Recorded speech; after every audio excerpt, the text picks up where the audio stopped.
যাচাই merchant panel video tutorial সিরিজের ত্রয়োদশ ভিডিওতে আপনাকে স্বাগতম। এই ভিডিওতে আমরা দেখব কিভাবে যাচাই মার্চেন্ট প্যানেলে একটা নতুন প্রোডাক্ট আপলোড করবেন। একটা নতুন প্রোডাক্ট যুক্ত করার জন্য প্রথমে চলুন যাই প্রোডাক্ট ম্যানেজমেন্টে। এখান থেকে রিকোয়েস্টেড প্রোডাক্ট সেকশনে ক্লিক করুন। এরপর উপরে ডান দিকে অ্যাড নিউ বাটনে ক্লিক করলেই আসবেন প্রোডাক্ট সেটআপ পেজে। এখানে একটা নতুন প্রোডাক্ট যুক্ত করার জন্য মোট 8টি ধাপ পূরণ করতে হবে। Vital info, image and video, variation and price, description, service, shipping, gondola এবং এসইও। প্রতিটা ধাপ ভালোভাবে পূরণ করে তারপর পরবর্তী ধাপে যাবেন। উপরে ডান দিকে একটা রিমাইন্ডার দেখতে পাবেন, লাল স্টার দেওয়া ফিল্ডগুলো অবশ্যই পূরণ করতে হবে। শুরুতেই আছে ভাইটাল ইনফো। এখানে জেনারেল ইনফো সেকশনে আপনার প্রোডাক্টের প্রাথমিক তথ্য দিতে হবে। সবার উপরে একটা সার্চ অপশন আছে, এখান থেকে product SKU, name, barcode, GSIN, UPC, GTIN, EAN, GCID অথবা আইএসবিএন দিয়ে সার্চ করে দেখতে পারবেন যাচাই এর ক্যাটালগে আপনার প্রোডাক্টটা আগে থেকে আছে কিনা। থাকলে সেখান থেকে সরাসরি প্রোডাক্ট সিলেক্ট করে যুক্ত করতে পারবেন, এতে আপনার সময় অনেক বেঁচে যাবে। এরপর প্রোডাক্ট নেম এ আপনার প্রোডাক্টের সম্পূর্ণ নাম ইংরেজিতে দিন। একটা স্পষ্ট ও সঠিক প্রোডাক্ট নাম কাস্টমারকে সহজেই আপনার প্রোডাক্ট খুঁজে পেতে সাহায্য করে। প্রয়োজনে নিচের অ্যাড মোর ল্যাঙ্গুয়েজ বাটনে ক্লিক করে অন্য ভাষায়ও প্রোডাক্টের নাম যুক্ত করতে পারবেন, যেমন বাংলায়। এতে আরও বেশি কাস্টমারের কাছে আপনার প্রোডাক্ট পৌঁছাবে। এরপর প্রোডাক্ট টাইপ সিলেক্ট করুন, রেগুলার অথবা অন্য যে কোনো টাইপ যেটা আপনার প্রোডাক্টের সাথে মিলে যায়। পাশে প্রোডাক্ট বার করে আপনার প্রোডাক্টের বারকোড দিন। প্রোডাক্ট অরিজিনের প্রোডাক্টটা যে দেশ থেকে এসেছে সেটা সিলেক্ট করুন। এসকিউ ফিল্ডে আপনার প্রোডাক্টের ইউনিক এসকিউ নাম্বার দিন। এতে আপনার ইনভেন্টরি ট্র্যাক করা এবং প্রোডাক্ট শনাক্ত করা অনেক সহজ হবে। এরপর ক্যাটাগরি, এটা একটা গুরুত্বপূর্ণ ফিল্ড, তাই মনোযোগ দিয়ে সিলেক্ট করুন। ক্যাটাগরি ড্রপ ডাউনে ক্লিক করলে দেখতে পাবেন একটা সাজানো ক্যাটাগরি লিস্ট, যেমন women's fashion, mobile and computers ইত্যাদি। প্রতিটা মেইন ক্যাটাগরির পাশে একটা প্লাস আইকন আছে, সেখানে ক্লিক করলে ওই ক্যাটাগরির ভেতরের সব ক্যাটাগরিগুলো খুলে যাবে। যেমন মোবাইল অ্যান্ড কম্পিউটার্সে ক্লিক করলে পাবেন smartphones, feature phones, computer and desktop, এরকম আরও অনেক অপশন। আবার আইপ্যাড অ্যান্ড ট্যাবলেটসের ভেতরে ক্লিক করলে আইপ্যাডের মতো নির্দিষ্ট সব ক্যাটাগরি পাবেন।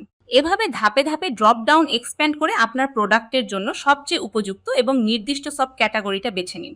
সঠিক এবং নির্দিষ্ট ক্যাটাগরিতে প্রোডাক্ট রাখলে যাচাই এর কাস্টমার সার্চ করার সময় সহজেই আপনার প্রোডাক্ট খুঁজে পাবে এবং আপনার সেলসের সম্ভাবনাও অনেক বেড়ে যাবে। ব্র্যান্ডে আপনার প্রোডাক্টের ব্র্যান্ড সিলেক্ট করুন। পাশে ম্যানুফ্যাকচার ব্র্যান্ডে প্রোডাক্টটা যে ব্র্যান্ডের অধীনে তৈরি সেটা সিলেক্ট করুন। এরপর ম্যানুফ্যাকচার নেমে প্রস্তুতকারকের নাম দিন। ম্যানুফ্যাকচারার কন্ট্যাক্ট ইনফরমেশনে প্রস্তুতকারকের যোগাযোগের তথ্য দিন এবং ম্যানুফ্যাকচার ডেটে প্রোডাক্টের প্রস্তুতির তারিখ সিলেক্ট করুন। এই তথ্যগুলো সঠিকভাবে দিলে কাস্টমার আপনার প্রোডাক্টকে আরও বিশ্বাসযোগ্য মনে করবে। সব তথ্য দেওয়া শেষ হলে নিচের নেক্সট বাটনে ক্লিক করে পরবর্তী ধাপে যান। এবার চলে এলাম দ্বিতীয় ধাপ, ইমেজ এন্ড ভিডিওতে। এখানে আপনার প্রোডাক্টের ছবি এবং ভিডিও যুক্ত করতে হবে। শুরুতেই আছে প্রোডাক্ট ফটোস। এখানে একটা গুরুত্বপূর্ণ কথা মনে রাখবেন, ভালো মানের ছবি থাকলে আপনার প্রোডাক্ট প্রায় 5 গুণ বেশি ভিউ ও সেল পায়। তাই 3 থেকে 8টির মধ্যে ছবি আপলোড করুন, চেষ্টা করবেন বিভিন্ন অ্যাঙ্গেল থেকে ছবি তুলতে। ছবির রেজলিউশন সর্বনিম্ন 600 বাই 600 পিক্সেল হওয়া জরুরি, এতে কাস্টমার প্রোডাক্টের প্রতিটা ডিটেইল স্পষ্টভাবে দেখতে পারবে। প্রথম বক্সে থাম্বনেইল ইমেজ আপলোড করতে বক্সের ভেতরে ক্লিক করুন। ক্লিক করলে চলে আসবেন মিডিয়া লাইব্রেরিতে। এখানে আপনার আপলোড করা সব ছবি একসাথে দেখতে পারবেন এবং সেখান থেকেও ছবি সিলেক্ট করতে পারবেন। নতুন ছবি আপলোড করতে চাইলে উপরে ডান দিকের আপলোড হিয়ার বাটনে ক্লিক করুন। একটা আপলোড ফাইলস উইন্ডো আসবে। প্রথমে আপলোড ডেস্টিনেশন থেকে আপনার প্রোডাক্টস ফোল্ডারটা সিলেক্ট করুন। এতে আপনার সব প্রোডাক্টের ছবি এক জায়গায় গোছানো থাকবে এবং পরবর্তীতে খুঁজে পেতে সহজ হবে। প্রয়োজনে বাম পাশের ক্রিয়েট ফোল্ডার অপশন থেকে নতুন ফোল্ডারও তৈরি করে নিতে পারবেন। এরপর মাঝখানের সিলেক্ট ফাইলস বাটনে ক্লিক করে আপনার ডিভাইস থেকে ছবি সিলেক্ট করুন অথবা ছবিগুলো ড্র্যাগ করে সরাসরি এই বক্সে ছেড়ে দিন। এখানে images, videos, audio, PDF, documents সব ধরনের ফাইল আপলোড করা যাবে। ফাইল আপলোড হয়ে গেলে সেটা মিডিয়া লাইব্রেরিতে দেখা যাবে। এবার যে ছবিটা থাম্বনেইল হিসেবে সেট করতে চান সেটার উপরের চেকবক্সে ক্লিক করে সিলেক্ট করুন। নিচে দেখা যাবে কতগুলো ফাইল সিলেক্ট হয়েছে। তারপর ডান দিকের ইউজ সিলেক্টেড ফাইল বাটনে ক্লিক করলে ছবিটা থাম্বনেইল হিসেবে সেট হয়ে যাবে। থাম্বনেইল সেট হয়ে গেলে দুইটি অপশন পাবেন। Change from media centre button দিয়ে অন্য একটা থাম্বনেইল সিলেক্ট করতে পারবেন, আর রিমুভ বাটন দিয়ে বর্তমান থাম্বনেইল মুছে ফেলতে পারবেন। একইভাবে নিচের প্রোডাক্ট ইমেজেস বক্সে select images from media centre বাটনে ক্লিক করে মিডিয়া সেন্টার থেকে একসাথে একাধিক ছবি সিলেক্ট করে যুক্ত করতে পারবেন। বিভিন্ন অ্যাঙ্গেল থেকে তোলা ছবি দিলে কাস্টমার প্রোডাক্টটা সম্পর্কে সম্পূর্ণ ধারণা পাবে এবং কেনার সিদ্ধান্ত নিতে সহজ হবে। সবশেষে প্রোডাক্ট ভিডিও ফিল্ডে আপনার প্রোডাক্টের ইউটিউব ভিডিও লিঙ্ক দিন। একটা প্রোডাক্ট ভিডিও থাকলে কাস্টমার প্রোডাক্টটা রিয়েল টাইমে দেখতে পারে, ফিচারগুলো বুঝতে পারে, যা আপনার কনভার্সন রেট অনেকটাই বাড়িয়ে দেয়। সব ছবি এবং ভিডিও যুক্ত করা শেষ হলে নেক্সট বাটনে ক্লিক করে পরবর্তী ধাপে যান। প্রয়োজনে আগের ধাপে ফিরে যেতে চাইলে প্রিভিয়াস বাটনে ক্লিক করতে পারবেন। এবার আসলাম তৃতীয় ধাপ, ভেরিয়েশন অ্যান্ড প্রাইসে। এখানে আপনার প্রোডাক্টের সব ভ্যারিয়েশন তৈরি করবেন এবং প্রতিটার প্রাইস, স্টক, ইমেজ এবং অ্যাট্রিবিউট ম্যানেজ করবেন। শুরুতেই আছে প্রোডাক্ট ভেরিয়েশন সেকশন। প্রথম ধাপে সেট ভেরিয়েশন অপশনস এ আপনার প্রোডাক্টের ভ্যারিয়েশন এবং অ্যাট্রিবিউট যুক্ত করবেন। অপশন 1 এর ভেরিয়েশন এ আপনার প্রোডাক্টের প্রধান ভ্যারিয়েশনগুলো যুক্ত করুন, যেমন স্টোরেজ বা র্যাম কনফিগারেশন। পাশের ভেরিয়েশন ভ্যালিউজ এ প্রতিটা ভ্যারিয়েন্ট লিখে এন্টার চাপুন। যতগুলো ভ্যারিয়েন্ট যুক্ত করবেন সব একের পর এক ট্যাগ আকারে যুক্ত হয়ে যাবে। অপশন 2 এর অ্যাট্রিবিউটে প্রয়োজন হলে অতিরিক্ত অ্যাট্রিবিউট যোগ করতে পারবেন। উপরে ডান দিকে দেখতে পাবেন মোট কতগুলো ভ্যারিয়েশন জেনারেট হবে। সব ভ্যারিয়েশন এবং অ্যাট্রিবিউট যুক্ত করা শেষ হলে জেনারেট ভেরিয়েন্স বাটনে ক্লিক করুন। ক্লিক করার সাথে সাথে আপনার সব কম্বিনেশন অটোমেটিকভাবে তৈরি হয়ে যাবে। এবার আসি দ্বিতীয় ধাপ, ম্যানেজ জেনারেটেড ভেরিয়েন্টস। এখানে জেনারেট হওয়া সব ভ্যারিয়েন্টের জন্য আলাদা আলাদা প্রাইস, স্টক এবং অন্যান্য তথ্য সেট করতে পারবেন। উপরে দেখতে পাবেন অ্যাডভান্স প্রাইসিং অপশন। এখানে একবার MRP, TP, sales price, max limit, stock, discount type এবং পার্সেন্টেজ সেট করে দিলে সেই ভ্যালু অটোমেটিকভাবে নিচের সব ভ্যারিয়েন্টে অ্যাপ্লাই হয়ে যাবে। অনেকগুলো ভ্যারিয়েন্ট থাকলে এই অপশন ব্যবহার করে অল্প সময়ে সব প্রোডাক্টের প্রাইসিং একসাথে সেট করে ফেলতে পারবেন। আর যদি প্রতিটা ভ্যারিয়েন্টের জন্য আলাদা প্রাইস দিতে চান তাহলে নিচের টেবিল থেকে প্রতিটা ভ্যারিয়েন্ট আলাদা আলাদা করেও এডিট করতে পারবেন। টেবিলে প্রতিটা ভ্যারিয়েন্টের জন্য বিভিন্ন অপশন দেখা যাবে। এমআরপিতে প্রোডাক্টের সর্বোচ্চ খুচরা মূল্য দিন, টিপিতে ট্রেড প্রাইস দিন এবং সেলিং প্রাইস অটোমেটিকভাবে আপডেট হয়ে যাবে। ম্যাক্স অর্ডারে একজন কাস্টমার একবারে সর্বোচ্চ কতটা অর্ডার করতে পারবে সেটা দিন, স্টকে বর্তমান স্টক পরিমাণ দিন। প্রয়োজন অনুযায়ী জেনারেল ডিসকাউন্ট, স্পেশাল ডিসকাউন্ট এবং কোয়ান্টিটিভ ডিসকাউন্ট এর অ্যাড ডিটেলস এ ক্লিক করে বিস্তারিত ডিসকাউন্ট সেট আপ করতে পারবেন। সঠিক ডিসকাউন্ট সেট আপ কাস্টমারকে কেনাকাটায় আরও আকৃষ্ট করবে এবং সেলস বাড়াতে সাহায্য করবে। অ্যাট্রিবিউট সারিতে প্রতিটা কালার ভ্যারিয়েন্টের জন্য আলাদা ছবি আপলোড করতে পারবেন। কালার ভ্যারিয়েন্টে আলাদা ছবি দিন, তবে সাইজ ভ্যারিয়েন্টের ক্ষেত্রে একই ছবি রিইউজ করে সময় বাঁচাতে পারবেন। প্রতিটা কালারের জন্য আলাদা ছবি দিলে কাস্টমার কেনার আগেই প্রোডাক্টের সঠিক লুক দেখতে পারবে। সবশেষে আছে প্রোডাক্ট অ্যাক্সেসরিজ সেকশন। এখানে আপনার প্রোডাক্টের সাথে সম্পর্কিত অ্যাক্সেসরিজও যুক্ত করতে পারবেন। অ্যাড অ্যাক্সেসরি বাটনে ক্লিক করে প্রয়োজনীয় অ্যাক্সেসরি যুক্ত করুন। এতে কাস্টমার একসাথে কমপ্লিমেন্টারি প্রোডাক্টও কেনার সুযোগ পাবে, যা আপনার সেলস আরও বাড়াতে সাহায্য করবে। সব ভ্যারিয়েশন, প্রাইসিং এবং অ্যাক্সেসরিজ সেট করা শেষ হলে নেক্সট বাটনে ক্লিক করে পরবর্তী ধাপে যান। এবার চলে এলাম চতুর্থ ধাপ, ডেসক্রিপশনে। এখানে আপনার প্রোডাক্টের বিস্তারিত তথ্য, প্রায়শই জিজ্ঞাসিত প্রশ্ন এবং শর্তাবলী যুক্ত করবেন।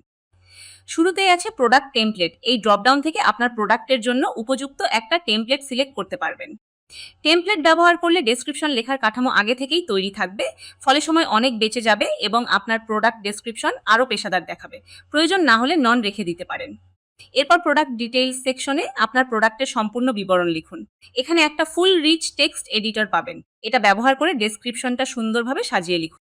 একটা স্পষ্ট এবং তথ্যবহুল ডেসক্রিপশন কাস্টমারের সব প্রশ্নের উত্তর আগেই দিয়ে দেয়, ফলে তারা কেনার সিদ্ধান্ত দ্রুত নিতে পারে।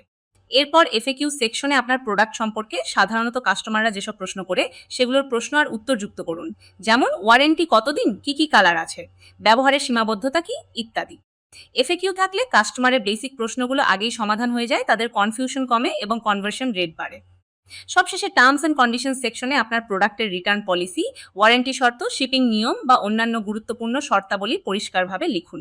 স্পষ্ট শর্তাবলী থাকলে পরবর্তীতে কাস্টমারের সাথে কোনো ধরনের ভুল বোঝাবুঝি এড়ানো যায় এবং আপনার সব আরও পেশাদার ও বিশ্বাসযোগ্য মনে হয়। সব তথ্য দেওয়া শেষ হলে নেক্সট বাটনে ক্লিক করে পরবর্তী ধাপে যান। এবার চলে এলাম পঞ্চম ধাপ, সার্ভিসে। এখানে আপনার প্রোডাক্টের সাথে সম্পর্কিত কিছু গুরুত্বপূর্ণ সার্ভিস অপশন সেট করবেন, যা কাস্টমারের কেনাকাটার অভিজ্ঞতাকে আরও সহজ করে তুলবে। শুরুতেই আছে প্রোডাক্ট কন্ডিশন।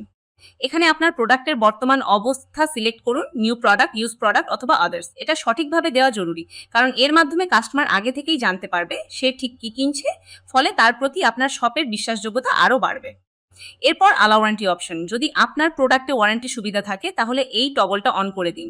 ওয়ারেন্টি সুবিধা থাকলে কাস্টমার কেনার সিদ্ধান্ত নিতে আরও সাহস পায় এবং আপনার প্রোডাক্টকে বেশি বিশ্বাসযোগ্য মনে করে। পাশে ফ্রি ডেলিভারি অপশন থেকে যদি এই প্রোডাক্টে ফ্রি ডেলিভারি সুবিধা দিতে চান তাহলে টগলটা অন করে দিন। ফ্রি ডেলিভারি একটা শক্তিশালী অফার, যা কাস্টমারকে কেনার সিদ্ধান্ত নিতে অনেকটাই প্রভাবিত করে। এরপর প্রোডাক্ট হ্যান্ডলিং টাইমে আপনার প্রোডাক্ট প্রস্তুত করতে সাধারণত কতদিন সময় লাগবে সেই তারিখের রেঞ্জ দিন। সঠিক হ্যান্ডলিং টাইম দিলে কাস্টমার সম্ভাব্য ডেলিভারি সময় সম্পর্কে পরিষ্কার ধারণা পাবে এবং অর্ডার ম্যানেজমেন্টও আরও কার্যকর হবে। সবশেষে গিফট র্যাপ অ্যাভেলেবল অপশন। আপনার প্রোডাক্টে গিফট র্যাপিং সুবিধা থাকলে এই টগলটা অন করে দিন। বিশেষ করে বিভিন্ন উৎসব বা উপহার দেওয়ার সময় এই সুবিধাটা কাস্টমারের কাছে অনেক আকর্ষণীয় হয়ে ওঠে এবং আপনার সেলস বাড়াতে সাহায্য করে। সব তথ্য দেওয়া শেষ হলে নেক্সট বাটনে ক্লিক করে পরবর্তী ধাপে যান। এবার চলে এলাম ষষ্ঠ ধাপ শিপিং এ। এখানে আপনার প্রোডাক্টের ওজন, মাপ এবং নিরাপত্তা সম্পর্কিত তথ্য দিতে হবে যাতে সঠিক শিপিং ব্যবস্থা নিশ্চিত করা যায়। শুরুতেই আছে প্রোডাক্ট ওয়েট টাইপ। এখানে ড্রপ ডাউন থেকে ওজনের একক সিলেক্ট করুন। পাশে প্রোডাক্ট ওয়েটে আপনার প্রোডাক্টের প্রকৃত ওজন দিন। সঠিক ওজন দেওয়া অত্যন্ত জরুরি, কারণ এর উপর ভিত্তি করেই ডেলিভারি চার্জ নির্ধারিত হয়। ভুল ওজন দিলে পরবর্তীতে শিপিং সংক্রান্ত জটিলতা তৈরি হতে পারে। এরপর প্রোডাক্ট ডাইমেনশন এ আপনার প্রোডাক্টের দৈর্ঘ্য, প্রস্থ এবং উচ্চতা যথাক্রমে 3টি ফিল্ডে দিন এবং পাশের ড্রপডাউন থেকে মাপের একক সিলেক্ট করুন। সঠিক মাপ দিলে ডেলিভারি পার্টনার প্রোডাক্টের জন্য উপযুক্ত প্যাকেজিং ও ট্রান্সপোর্ট ব্যবস্থা করতে পারবে, ফলে প্রোডাক্ট নিরাপদে কাস্টমারের কাছে পৌঁছাবে। এরপর ডেঞ্জারাস গুড সেকশনে আপনার প্রোডাক্ট কোন ধরনের ঝুঁকিপূর্ণ ক্যাটাগরিতে পড়ে সেটা সিলেক্ট করুন, ব্যাটারি, ফ্ল্যামেবল লিকুইড অথবা নন। যদি আপনার প্রোডাক্টে এসব কিছুই না থাকে তাহলে নন সিলেক্ট করুন। এই তথ্য সঠিকভাবে দেওয়া জরুরি, কারণ কিছু কিছু পণ্য সরবরাহের জন্য বিশেষ সতর্কতা এবং আলাদা শিপিং ব্যবস্থা প্রয়োজন হয়। সবশেষে সেফটি ওয়ার্নিং ফিল্ডে প্রোডাক্ট ব্যবহারের সময় কোনো বিশেষ সতর্কতা প্রয়োজন হলে সেটা এখানে উল্লেখ করুন। পরিষ্কার সেফটি ওয়ার্নিং কাস্টমারকে প্রোডাক্ট ব্যবহারে সচেতন করে এবং ভবিষ্যতে কোনো অনাকাঙ্ক্ষিত সমস্যা এড়াতে সাহায্য করে।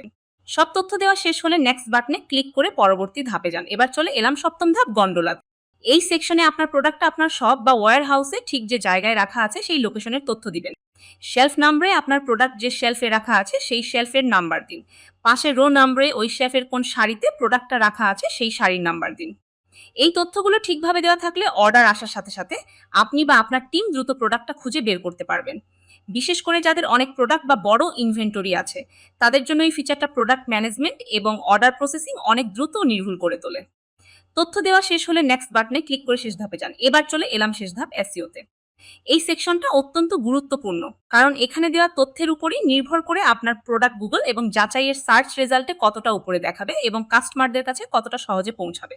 শুরুতেই আছে মেটা টাইটেল। এখানে আপনার প্রোডাক্টের জন্য একটা সংক্ষিপ্ত এবং আকর্ষণীয় টাইটেল দিন যেখানে মূল কিওয়ার্ড থাকবে। এটাই সার্চ রেজাল্টে সবার আগে দেখা যাবে, তাই এমনভাবে লিখুন যাতে কাস্টমার এক নজরেই ক্লিক করতে আগ্রহী হয়। এরপর কিওয়ার্ডস ফিল্ডে আপনার প্রোডাক্টের সাথে সম্পর্কিত প্রাসঙ্গিক কিওয়ার্ডগুলো যুক্ত করুন। প্রতিটা কিওয়ার্ড লিখে এন্টার চাপুন, সেটা ট্যাগ আকারে যুক্ত হয়ে যাবে। সঠিক কিওয়ার্ড ব্যবহার করলে কাস্টমাররা সহজেই আপনার প্রোডাক্ট খুঁজে পাবে এবং সার্চ ট্রাফিকও বাড়বে। এরপর মেটা ডেসক্রিপশনে আপনার প্রোডাক্টের সংক্ষিপ্ত বিবরণ লিখুন। এটা সার্চ রেজাল্টে টাইটেলের নিচে দেখা যাবে, তাই স্পষ্ট এবং সেলস ফোকাস ডেসক্রিপশন লিখুন যা কাস্টমারকে ক্লিক করতে উৎসাহিত করে। এরপর ক্যানোনিক্যাল ট্যাগ ফিল্ডে ক্যানোনিক্যাল ইউআরএল দিন। এটা সার্চ ইঞ্জিনকে জানিয়ে দেয় ডুপ্লিকেট কন্টেন্টের ক্ষেত্রে কোন ইউআরএলটাকে মূল হিসেবে ধরতে হবে। এরপর ইমেজ এসইও এর জন্য কয়েকটি ফিল্ড পাবেন। ইমেজ টাইটেলে আপনার প্রোডাক্ট ইমেজের টাইটেল দিন। ইমেজ অল টেক্সটে ছবির বিকল্প টেক্সট লিখুন, এটা ছবি লোড না হলে অথবা স্ক্রিন রিডারে ছবির বিষয়বস্তু প্রকাশ করবে এবং গুগল ইমেজ সার্চের র্যাঙ্কিংয়েও সাহায্য করবে। ক্যাপশনে ছবির ক্যাপশন এবং ইমেজ ডিসক্রিপশনে ছবির বিস্তারিত বিবরণ দিন। সব তথ্য সঠিকভাবে দেওয়া শেষ হলে নিচের সাবমিট বাটনে ক্লিক করুন। প্রয়োজনে রিসেট বাটনে ক্লিক করে সব ফিল্ড খালি করে আবার শুরু করতে পারবেন, অথবা প্রিভিয়াস বাটনে ক্লিক করে আগের যে কোনো ধাপে ফিরে গিয়ে তথ্য এডিটও করতে পারবেন। সাবমিট বাটনে ক্লিক করার পর আপনার নতুন প্রোডাক্টটা সফলভাবে যুক্ত হয়ে যাবে এবং সরাসরি রিকোয়েস্টেড প্রোডাক্ট সেকশন এ চলে আসবে। এখানে দেখতে পাবেন আপনার নতুন যুক্ত করা প্রোডাক্টটি রিকোয়েস্টেড স্ট্যাটাসে আছে, অর্থাৎ যাচাই টিমের এপ্রুভালের অপেক্ষায় আছে। এপ্রুভাল হয়ে গেলে প্রোডাক্টটি মাই প্রোডাক্ট সেকশনে চলে যাবে এবং যাচাইয়ের লক্ষ লক্ষ কাস্টমারের কাছে বিক্রির জন্য লাইভ হয়ে যাবে। তাহলে এই ছিল যাচাই মার্চেন্ট প্যানেলে নতুন প্রোডাক্ট আপলোড করার সম্পূর্ণ গাইডলাইন। প্রতিটা ধাপে সঠিক ও সম্পূর্ণ তথ্য দিলে আপনার প্রোডাক্ট যাচাই এর লক্ষ লক্ষ কাস্টমারের কাছে আরও পেশাদার ও বিশ্বাসযোগ্যভাবে উপস্থাপিত হবে, যা আপনার ব্যবসার সেলস বাড়াতে সরাসরি সাহায্য করবে। পরবর্তী ভিডিওতে আমরা দেখব প্রোডাক্ট ম্যানেজমেন্ট সেকশনের বাকি অপশনগুলোর বিস্তারিত পরিচিতি এবং ম্যানেজমেন্ট। ধন্যবাদ।